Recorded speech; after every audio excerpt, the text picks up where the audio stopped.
السلام علیکم.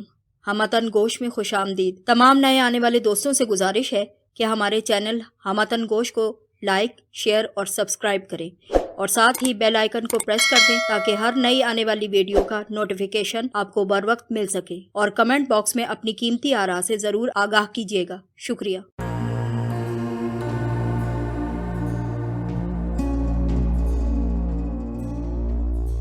پیش خدمت ہے تلاش قسط نمبر 18. میں اب بھی بدھ بنی بیٹھی تھی. اس کی باتوں نے مزید دل کی سنگلاخ زمین نرم کر کے رکھ دی تھی، لیکن میں اب بھی نہ صرف ظاہری طور پر بلکہ باطنی طور پر بھی مزاحمت کی پوری کوشش میں لگی تھی. اپنی بے بسی کو دباتی چلی جا رہی تھی. میں اپنی رضامندی سے کسی بھی تاریک راستے پر قدم رکھنا نہیں چاہتی تھی. بے شک میں خانمہ برباد تھی، لیکن میرے دامن میں تاریکیاں بھی بھری تھیں، اور ان تاریکیوں کو سمیٹنے میں میری اپنی رضا تو کبھی بھی شامل حال نہ رہی تھی. میرا جواب کبھی ہاں میں نہیں ہوگا گوہر جان. تم بلا وجہ وقت ضائع کرتی ہو، میں نے نپے تلے لہجے میں کہا. البتہ ظلم و تشدد کے ہتھ کنڈے استعمال کرنا چاہو تو کر کے دیکھ لو، شاید کسی مقام پر میری قوت برداشت جواب دے جائے. گوہر جان کا چہرہ ایک لمحے کے لیے سپاٹ ہو کر رہ گیا، جیسے طاق پر رکھا چراغ اچانک سے بجھ گیا ہو اور پوری دیوار تاریکی کا حصہ نظر آنے لگی ہو. تاہم اس کے طرز عمل میں کوئی تبدیلی نہ آئی. وہ اسی طرح صبر اور سکون سے بیٹھی رہی اور سگریٹ کے کش لیتی نظر آ رہی تھی. البتہ اب اس کی نظریں میرے چہرے کے بجائے کمرے کی ایک دیوار پر مرکوز ہو گئی تھی. سگریٹ ختم کر کے اس نے ٹوٹا ہولڈر سے نکال کر سختی سے جوتی تلے مسلا اور اٹھ کھڑی ہوئی. تمہارا انکار اقرار میں بدل جائے گا میری جان. وہ میری آنکھوں میں آنکھیں ڈال کر مسکرائی، اور بہت جلد اس نے جاتے ہوئے ہولے سے میرے گال بھی تھپ تھپائے اور اپنا فراک سنبھالتی ہوئی وہاں سے رخصت ہو گئی. ہر بار وہ ایک نیا شوشہ چھوڑ کر میرے اعصاب میں ہلچل سی مچا کر چند دن کے لیے غائب ہو جاتی تھی. صورت بھی نہ دکھاتی تھی کبھی. اس بار وہ 3 دن تک غائب رہی. چوتھے دن وہ آئی تو اس کے ساتھ ایک پستہ قد غلام بھی آ رہا تھا، جسے میں 2-1 مرتبہ پہلے بھی دیکھ چکی تھی. گوہر جان آج پھر خوب بنی ٹھنی تھی، اور اس کی حرکات و سکنات سے ایک دبا دبا سا جوش جھلکتا نظر آ رہا تھا، جیسے آج وہ کسی خاص مہم پر نکلی ہوئی ہو. آؤ آج تمہیں ایک تماشا دکھاؤں. وہ میرا ہاتھ پکڑ کر مجھے اٹھاتے ہوئے بولی. میں اس وقت تمہیں سیب کی چند ننھی ننھی کاشیں کاٹ کر کھلانے میں مصروف تھی. تم گاؤ تکیے کو گھوڑا بنائے اس پر چڑھے بیٹھے تھے اور خوب اچھل کود کر رہے تھے. کیسا تماشا؟ میں نے مشکوک سی نظروں سے اسے گھورا. آؤ تو صحیح چندا، ایسے گھبرانے والی کوئی بات نہیں. اس نے بچوں کی طرح مجھے چمکارا. یہیں ذرا نیچے تک چلتے ہیں، دیکھتے ہیں، پھر تمہیں کچھ سیر کروا دوں. شاید تمہیں میری راجدھانی پسند آ جائے اور تم بھی اس کی ایک شہزادی بننا پسند بھی کر لو. اس نے کھینچ کر مجھے تیزی سے اٹھا لیا. یہ بھی تو ممکن ہے کہ مجھے تمہاری راجدھانی دیکھ کر تم سے اور بھی زیادہ نفرت ہو چلے. میرے ارادے اور بھی زیادہ مضبوط ہو جائیں گے، میں نے جارحانہ انداز میں اسے جواب دیا. میں اس کے عین مقابل کھڑی تھی. پہلی مرتبہ میں نے محسوس کیا کہ وہ قد کاٹ میں میرے ہی برابر تھی، بلکہ اس کے کندھے کچھ زیادہ چوڑے تھے اور کسی حد تک مردانہ سی ساخت کے بھی بنے تھے، مگر نہایت غور سے دیکھنے پر ہی اس امر کا احساس ہوتا تھا. وگرنہ جسم سے دھیرے دھیرے پھوٹتی فربہی اور ڈھلتی عمر کے باوجود اس عورت کا جسم سر سے پاؤں تک متناسب اور قیامت خیز ہی تھا. ارباب نے ایک مرتبہ مجھے بتایا تھا کہ ہمیشہ ریاض جاری رکھنے والی رقاصاؤں کے جسم سدا بہار ہوا کرتے ہیں. تو تم مجھ سے نفرت کرتی ہو عزیزہ خانم؟ وہ ایک انگلی سے میری ٹھوڑی کو چھوتے ہوئے مجھ سے آنکھوں میں آنکھیں ڈال کر سوال کرنے لگی. اس مسکراہٹ کو میں کوئی معنی نہ دے سکی. عجیب سی بات تھی. ایسا مت کرو عزیزہ خانم، گوہر جان سے آج تک کسی نے نفرت نہیں کی. اس نے سرگوشی سی میرے کان میں کر دی اور میرا ہاتھ پکڑ کر دروازے کی طرف تیزی سے بڑھی. ملازم نے تمہیں گود میں اٹھانے کی کوشش کی تو تم نے اپنے ننھے ننھے ہاتھوں سے اس کے ہاتھ جھٹک دیے اور پیچھے ہٹ کر کھڑے ہو گئے. تمہیں منہ پھلائے غصے سے ملازم کو گھورتے دیکھ کر گوہر جان بے اختیار ہنس پڑی اور میرا ہاتھ چھوڑ کر تمہاری طرف تیزی سے بڑھی. لو بھائی، اپنے شہزادے کو تو ہم خود ہی اٹھائیں گے. اس نے بازو پھیلاتے ہوئے نہایت محبت سے تمہارے پھولے پھولے سرخ و سفید رخسار پر اچانک سے بوسہ دے دیا اور یوں تمہیں گود میں بھی اٹھا لیا، گویا حسین اور نازک پھولوں کے ڈھیر کو ہمیشہ کے لیے اپنی گود میں سمیٹ لیا ہو. اس کی گود میں جاتے ہی تم نے کوئی مزاحمت نہ کی، ذرا سے کسمسائے، مگر پھر مجھے پیچھے آتے دیکھ کر کچھ مطمئن سے بھی ہو چلے تھے۔ کمروں اور برآمدوں سے گزرتے جب ہم گولائی میں پھیلی ہوئی بالکونی میں جا پہنچے تو میں نے وہاں پر دیکھا کہ اس منزل کے تقریباً تمام کمروں کے دروازے مقفل تھے۔ گوہر جان کھٹ کھٹ کرتی مجھ سے چند قدم آگے کی طرف تیزی سے چلی جا رہی تھی۔ دفعتاً مجھے اپنے عقب سے ملازم کی آواز سنائی دی، بی بی جی، آپ کا رومال گر گیا ہے۔ میں نے رک کر پلٹ کر دیکھا، ایک نفیس سا گلابی طے شدہ رومال فرش پر پڑا نظر آ رہا تھا، مگر یہ تو میرا نہیں تھا، میرے پاس تو کوئی بھی رومال نہ تھا۔ یہ میرا نہیں ہے، میں نے ملازم کو بتایا اور چلنے کے لیے پلٹی تو دیکھا کہ گوہر جان کئی قدم آگے جا چکی تھی۔ میں نے تیز چلنے کے ارادے سے قدم بڑھایا ہی تھا کہ اچانک میرے بازو جیسے مشینی انداز میں خود بخود میری پشت کی طرف مڑ گئے اور پھر جیسے وہ کسی فولادی شکنجے میں جکڑے گئے۔ میں لڑکھڑا کر گرنے لگی، مگر اسی شکنجے نے گویا مجھے کھڑا بھی رکھا۔ ایک ثانیہ کے لیے تو میری سمجھ میں کچھ نہ آیا، پھر احساس ہوا کہ دراصل اس ملازم نے عقب سے میرے بازو جوڑ کر اس طرح انہیں اپنے سخت بازوؤں کے شکنجے میں جکڑ لیا تھا کہ میں اپنی جگہ بے بس ہو کر رہ گئی تھی۔ یہ کیا بےہودگی ہے، میں چلائی، لیکن جملہ میرے ہونٹوں پر ادھورا ہی رہ گیا۔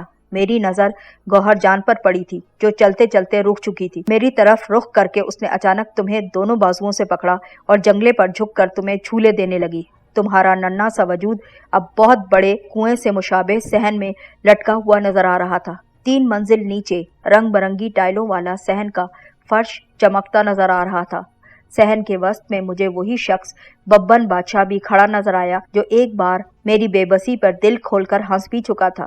تمہیں خوفزدہ سے انداز میں ننھی ننھی سی لاتیں ہوا میں چلاتے دیکھ کر اور تمہارے رونے کی آواز سن کر جیسے میرے دل کی دھڑکنیں رکنے لگی۔ یہ کیا کر رہی ہو گوہر جان؟ میں دہشت زدہ آواز میں چلائی۔ کچھ نہیں، بس ذرا اسے نیچے پھینک رہی ہوں۔ اس کی بے رحم آواز میرے کانوں سے ٹکرائی۔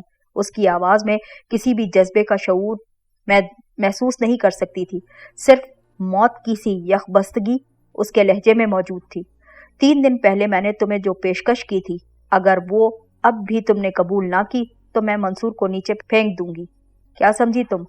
تمہارے رونے کی آواز کچھ اور بلند ہو گئی اور اس میں دہشت کا عنصر کچھ اور زیادہ بڑھ گیا تھا۔ میں اپنی جگہ سن ہو کر رہ گئی۔ مجھے خاموش دیکھ کر گوہر جان نے نہایت خطرناک انداز میں تمہاری ایک ٹانگ پر ہاتھ ڈالا اور بازو چھوڑ دیے۔ اب تمہاری صرف ایک ٹانگ اس کے ہاتھ میں دبی ہوئی تھی اور تمہارا جسم بغیر کسی توازن کے خلا میں جھول رہا تھا۔ الٹے لٹکنے کے بعد تمہارے حلق سے صرف گھگیائی ہوئی سی آوازیں نکلتی تھیں۔ دہشت کے عالم میں تم نے ننھے ننھے ہاتھ بڑھا کر جنگلہ پکڑنے کی بھی کوشش کی تھی، لیکن گوہر جان نے تمہیں جنگلے سے دور رکھا ہوا تھا۔ کسی بھی لمحے غیر ارادی طور پر اس کی گرفت تمہاری ٹانگ سے ہٹ سکتی تھی۔ تمہارے متحرک وزن سے اس کا ہاتھ تھک کر جواب بھی دے سکتا تھا۔ اور 3 منزل نیچے ٹائلوں کا فرش، چکنا پکا فرش۔ تم اس کو نیچے پھینکو اور میں اسے ہوا میں لوتھڑے کی طرح خنجر میں پرو کر دکھاؤں گی۔ پھر تو ہمیں اپنے فن کا استاد مانو گی نا تم؟ نیچے سے ببن شاہ کی آواز آئی اور کنویں جیسے صحن میں اس کی بازگشت بھی میں سن رہی تھی۔ میں نے ایک نظر نیچے دیکھا، وہ پر اشتیاق انداز میں سر اٹھائے اوپر کو ہی دیکھ رہا تھا، اس درندے کی طرح جس کے پنجرے میں اس کی خوراک پھینکی جانے والی ہو۔ ہاتھ میں پتلا سا خنجر اس نے عمودی انداز میں پکڑ رکھا تھا۔ میں صرف 3 تک گنوں گی۔ گوہر جان کی آواز آئی۔ 1۔